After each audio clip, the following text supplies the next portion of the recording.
¿Qué harías tú, si tuvieras 8.000 hombres y 40.000 soldados enemigos, vinieran marchando directamente hacia ti, sin refuerzos, sin aliados? Tu propio sobrino liderando el ejército que quiere enterrarte vivo. La mayoría correría. La mayoría de los comandantes se rendirían. Pero hubo un hombre que miró esas montañas, miró esa niebla espesa, que cubría el valle como un manto de muerte, y dijo en voz baja, todavía no. Y lo que sucedió después se convirtió en una de las emboscadas más devastadoras jamás registradas en toda la historia medieval.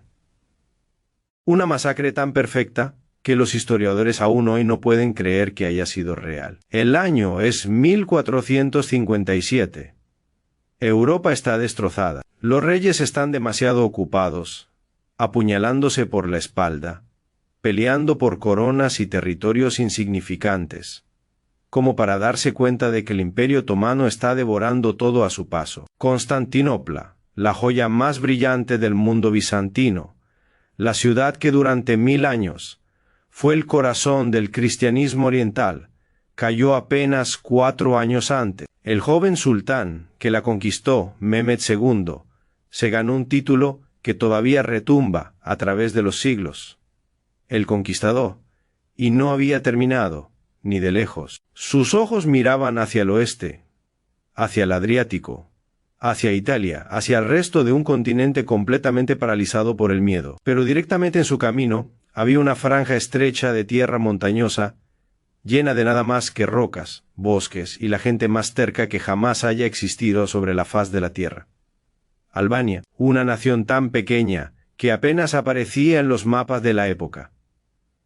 Una nación tan destrozada por décadas de invasión que sus campos estaban secos y sus aldeas medio vacías. Y sin embargo, este lugar diminuto se negaba a arrodillarse, por culpa de un solo hombre. Su nombre era Hirji Kastrioti. Los otomanos lo conocían por otro nombre.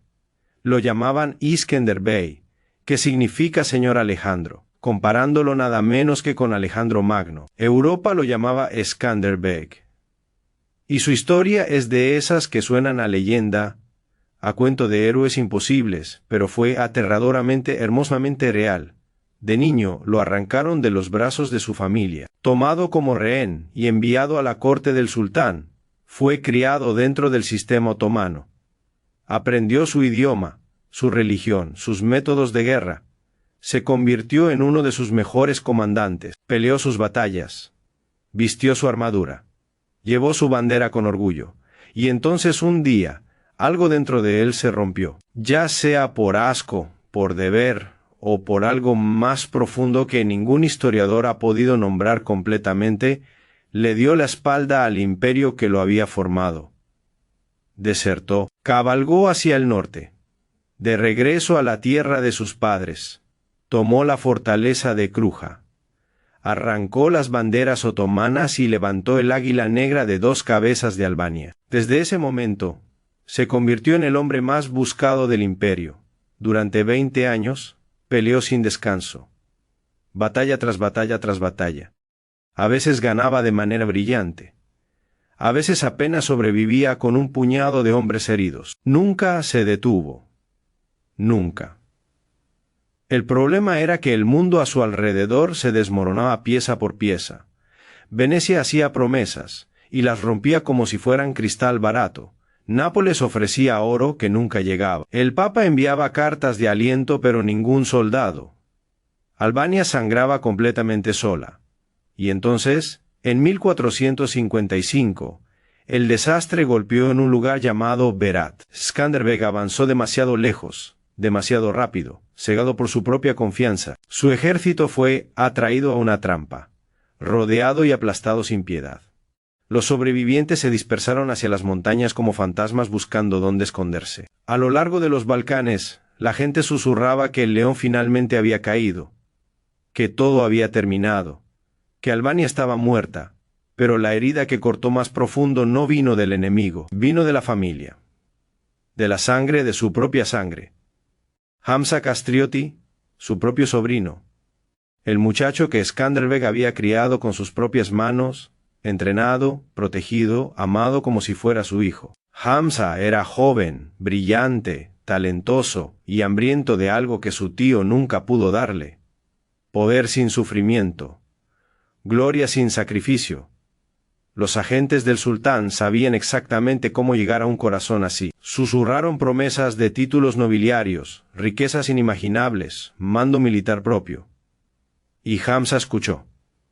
Cada palabra envenenada entró en su alma como una daga. Cruzó al otro lado. Juró lealtad a la media luna. Y el sultán le dio una sola misión: regresa a Albania. Aplasta la rebelión y tráeme la cabeza de tu tío.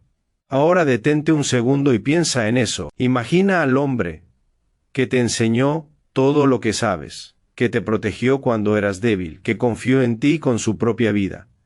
Y tú cabalgas hacia él con 40.000 soldados a tus espaldas, listo para borrarlo de la tierra. Eso no es solo guerra. Eso es algo mucho más oscuro. Algo que no tiene nombre en ningún idioma. En la capital otomana, los preparativos comenzaron con una eficiencia aterradora. Las forjas ardían día y noche sin parar. Las chispas iluminaban la oscuridad como estrellas cayendo del cielo. Espadas se afilaban, cañones se engrasaban, flechas se ataban en manojos de cientos. Desde Macedonia hasta las llanuras del sur, soldados se reunían en columnas que se extendían más allá del horizonte. Caballería pesada, jenízaros de élite, arqueros experimentados, equipos de asedio, carretas de suministros arrastradas por bueyes exhaustos. Esto no era una partida de castigo, esto era una fuerza de exterminio total. El sultán no quería castigar a Albania. Quería borrarla del mapa, completamente, permanentemente, para siempre. El tipo de campaña donde no queda nada en pie cuando termina, ni una casa, ni un recuerdo, ni un nombre. Alrededor de las fogatas, los oficiales otomanos se reían con confianza absoluta. Llamaban a esta misión una simple formalidad. El último golpe de lanza, en un animal que ya estaba muriendo. Algunos presumían que arrastrarían a Skanderbeg hasta Constantinopla encadenado como un perro. Otros juraban que quemarían cada aldea, hasta que no quedara nada más que cenizas y silencio. Y en algún lugar de su palacio de mármol, el sultán se paró en un balcón, mirando hacia el norte, hacia montañas que apenas podía distinguir entre la bruma, y habló en voz baja, con una calma que helaba la sangre: cuando el último águila muera, el Adriático será mío. Mientras tanto, en el norte, silencio absoluto. Después de la derrota en Berat, Albania parecía haberse apagado por completo. Las campanas de las iglesias dejaron de sonar. Los caminos se vaciaron. Los campos quedaron abandonados como si la tierra misma hubiera perdido la voluntad de dar fruto. Detrás de los muros de una fortaleza escondida entre montañas imposibles, Skanderbeg estaba sentado solo frente a un fuego que apenas calentaba. Se veía como un hombre que ya había perdido todo, cansado, desgastado, envejecido antes de tiempo. Pero si lo mirabas con atención, si observabas sus ojos fijamente, verías algo que no había muerto. No estaba de luto, estaba calculando. Cada llama que bailaba frente a él era un plan tomando forma. 2 años había pasado en ese silencio, reconstruyendo lo que estaba roto, estudiando cada error que había cometido, memorizando cada cresta, cada arroyo, cada camino de cabras en esas montañas que conocía mejor que las líneas de sus propias manos. Cuando llegó el primer rumor de que el ejército del sultán estaba en marcha, no entró en pánico, no corrió, salió afuera, miró las nubes acumulándose sobre los picos como una profecía oscura, y entendió con claridad absoluta: la guerra había regresado, pero esta vez, la guerra se pelearía bajo sus condiciones, en su terreno, con sus reglas. Convocó a sus capitanes en una sala fría de piedra iluminada por antorchas. No hubo discursos grandiosos ni promesas heroicas.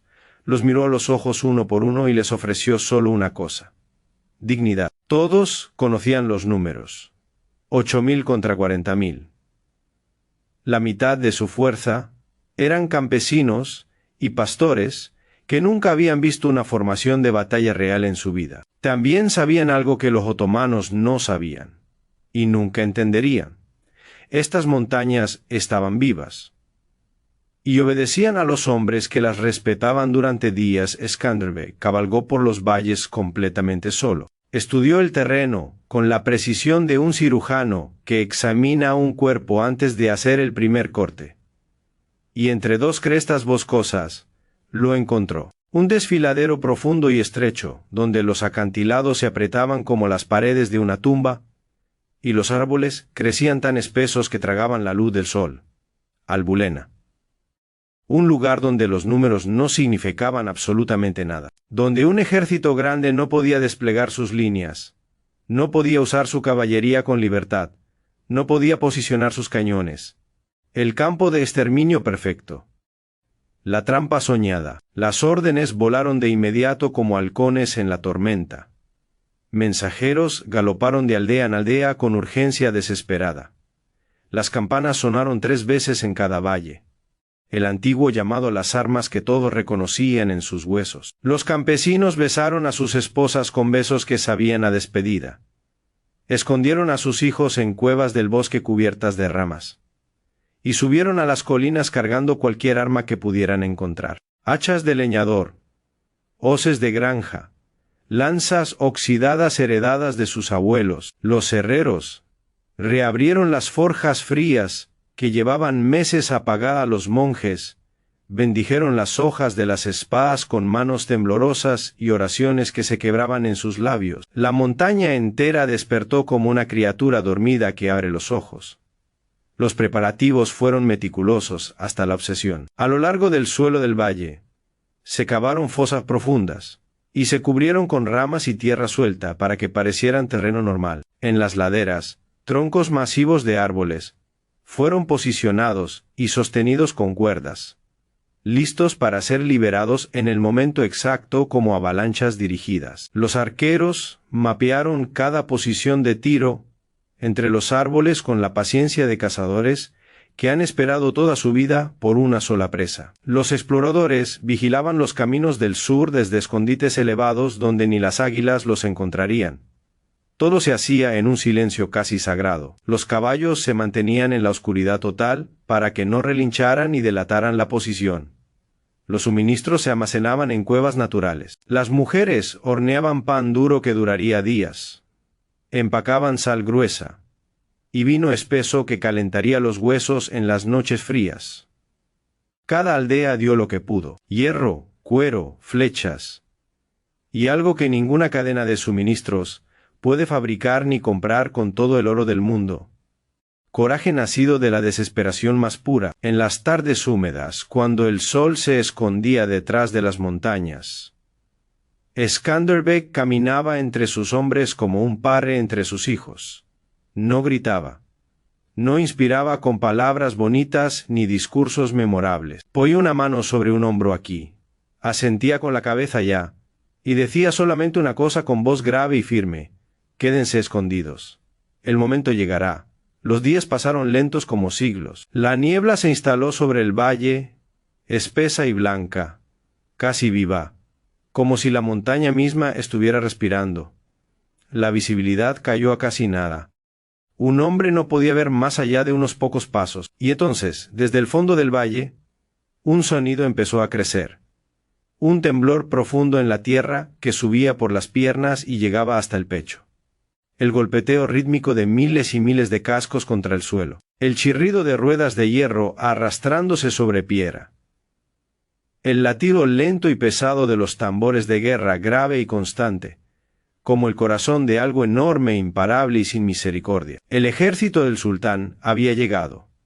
Banderas verdes perforaban el polvo como serpientes levantándose del suelo. Columnas de soldados se extendían más lejos de lo que cualquier ojo podía seguir, y al frente, montando un caballo negro, cuya armadura reluciente atrapaba la débil luz de la mañana, Hamza Castriotti lideraba el camino con la mandíbula apretada y los ojos fijos. Su mirada estaba clavada hacia adelante, en las montañas donde alguna vez había jugado de niño, donde alguna vez había sido amado, No miró hacia arriba, hacia la línea de los árboles. No notó el silencio antinatural que lo envolvía todo. No había pájaros cantando. Ni siquiera el viento se movía. Nada. Como si la naturaleza misma estuviera conteniendo la respiración esperando lo inevitable. Los exploradores regresaron y reportaron el área despejada. Ningún enemigo a la vista. Las aldeas cercanas parecían completamente abandonadas como pueblos fantasma. Hamza sonrió con la satisfacción de un hombre que cree que ya ha ganado. Para él, esto confirmaba lo que siempre creyó. Skanderbeg había huido como un cobarde. Ordenó al ejército avanzar directamente hacia el desfiladero sin precaución alguna. Los genízaros entraron primero con paso firme, luego los arqueros, después la caballería pesada, y finalmente los carros de suministros y los cañones. Las paredes del valle se cerraron alrededor de ellos como las mandíbulas de una bestia paciente que sabe que su presa ya no puede escapar. Al principio, los soldados bromeaban y charlaban entre risas nerviosas, pero gradualmente, algo cambió en el aire. Se sentía mal. Demasiado quieto. Demasiado inmóvil. Los oficiales miraban hacia arriba con inquietud creciente, hacia los pinos que no se movían, hacia las rocas, que parecían demasiado afiladas, demasiado deliberadamente colocadas, como si alguien las hubiera puesto ahí con un propósito específico. Una duda cruzó el rostro de Hamza, como una sombra fugaz, pero la columna ya estaba profundamente metida dentro del desfiladero. Dar la vuelta ya no era una opción para un ejército de ese tamaño, era físicamente imposible. Entonces comenzó, un rugido ensordecedor estalló detrás de ellos, como si la montaña misma hubiera gritado de furia. El camino por el que habían entrado simplemente dejó de existir. Árboles enormes que habían sido cortados durante la noche se desplomaron sobre el paso como puño de un gigante. Rocas del tamaño de casas rodaron desde las laderas y sellaron la entrada completamente. Los últimos jinetes fueron aplastados antes de que pudieran siquiera gritar. Los carros volcaron. Los caballos se retorcieron atrapados. La retirada había desaparecido en un instante. Un latido de silencio siguió. Solo uno. Apenas lo suficiente para que 40.000 hombres comprendieran con horror absoluto lo que acababa de sucederles. Estaban atrapados. Entonces la montaña habló. Desde las crestas de arriba, una avalancha de rocas cayó como truenos sobre las líneas del frente. Los caballos se encabritaron lanzando a sus jinetes contra el suelo de piedra. Las formaciones se disolvieron al instante como arena entre los dedos. Antes de que el polvo pudiera asentarse, un silbido agudo cortó el aire como un cuchillo. Luego otro. Luego 1000. Las flechas albanesas cayeron en oleadas oscuras que bloqueaban lo poco que quedaba de luz. Golpeaban cascos, cuellos, manos extendidas, escudos que temblaban bajo la lluvia de hierro. Los soldados se apretaron unos contra otros, buscando protección, pero no podían ver de dónde venía la muerte. Venía de todas partes, de arriba, de los lados, de la niebla misma. Hamza gritó órdenes con voz desgarrada. Intentó reformar las líneas, empujar a los genízaros hacia una formación de escudos. Pero el desfiladero era demasiado estrecho. No había espacio para maniobrar. No había espacio para girar. No había espacio ni siquiera para respirar. Entonces un pequeño grupo de jinetes albaneses apareció en el fondo del valle como fantasmas salidos de la niebla. Dispararon unas pocas flechas, mostraron sus rostros por apenas unos segundos, y luego giraron sus caballos y se retiraron como si estuvieran en pánico total. Hamza vio su oportunidad. Su corazón se aceleró. Creyó que el enemigo se estaba quebrando, que estaban huyendo. Ordenó una carga inmediata. Los genízaros avanzaron con fuerza bruta. Lanzas niveladas. Pies pesados golpeando la tierra. Doblaron una curva en el desfiladero, y el suelo desapareció debajo de ellos como si la tierra se los hubiera tragado. Fosas ocultas, cavadas durante la noche y cubiertas con ramas y hojas, se abrieron bajo sus pies y se tragaron hombres y caballos por docenas en un caos indescriptible de gritos, metal retorcido y sangre. Los que venían detrás seguían empujando hacia adelante, sin saber lo que había al frente. Los rangos colapsaron unos sobre otros como fichas de dominó cayendo sin control. El orden se desintegró por completo. Y fue entonces cuando llegó el verdadero asalto. La caballería albanesa se derramó por ambas laderas simultáneamente como dos ríos de acero y furia. Sables desenvainados brillando en la poca luz que quedaba, voces rugiendo el nombre de Skanderbeg con una intensidad que helaba la sangre. El impacto fue salvaje, brutal, sin compasión. Los primeros rangos otomanos fueron golpeados desde el costado y simplemente se derrumbaron como muros de barro bajo la lluvia. Hombres cayeron. Caballos chocaron unos contra otros en una confusión total. En la ladera opuesta, una segunda oleada descendió como una avalancha humana. Infantería, honderos más caballería. Todo lo que Skanderbeg había mantenido en reserva cayó de golpe como un puño de hierro. El valle se convirtió en un horno de polvo, acero y agonía humana. Peleaban cuerpo a cuerpo, a distancia de un brazo. Los rostros desaparecían en el humo. Los hombres golpeaban cualquier cosa que se moviera con desesperación animal. Resbalaban en el lodo, en la sangre. Sobre los cuerpos de hombres que habían estado vivos apenas segundos antes. Hamza intentó reagrupar lo que quedaba con la energía de un hombre que sabe que está perdiendo todo. Reunió a sus genízaros sobrevivientes y trató de forzar un camino hacia el norte. Por un momento breve y desesperado, una bandera verde se alzó entre el caos giratorio de la batalla. Pareció como si pudiera lograrlo, como si pudiera romper el cerco. Pero desde las alturas, Skanderbeg no había terminado. Liberó su reserva final como un último golpe mortal. Más jinetes, más flechas.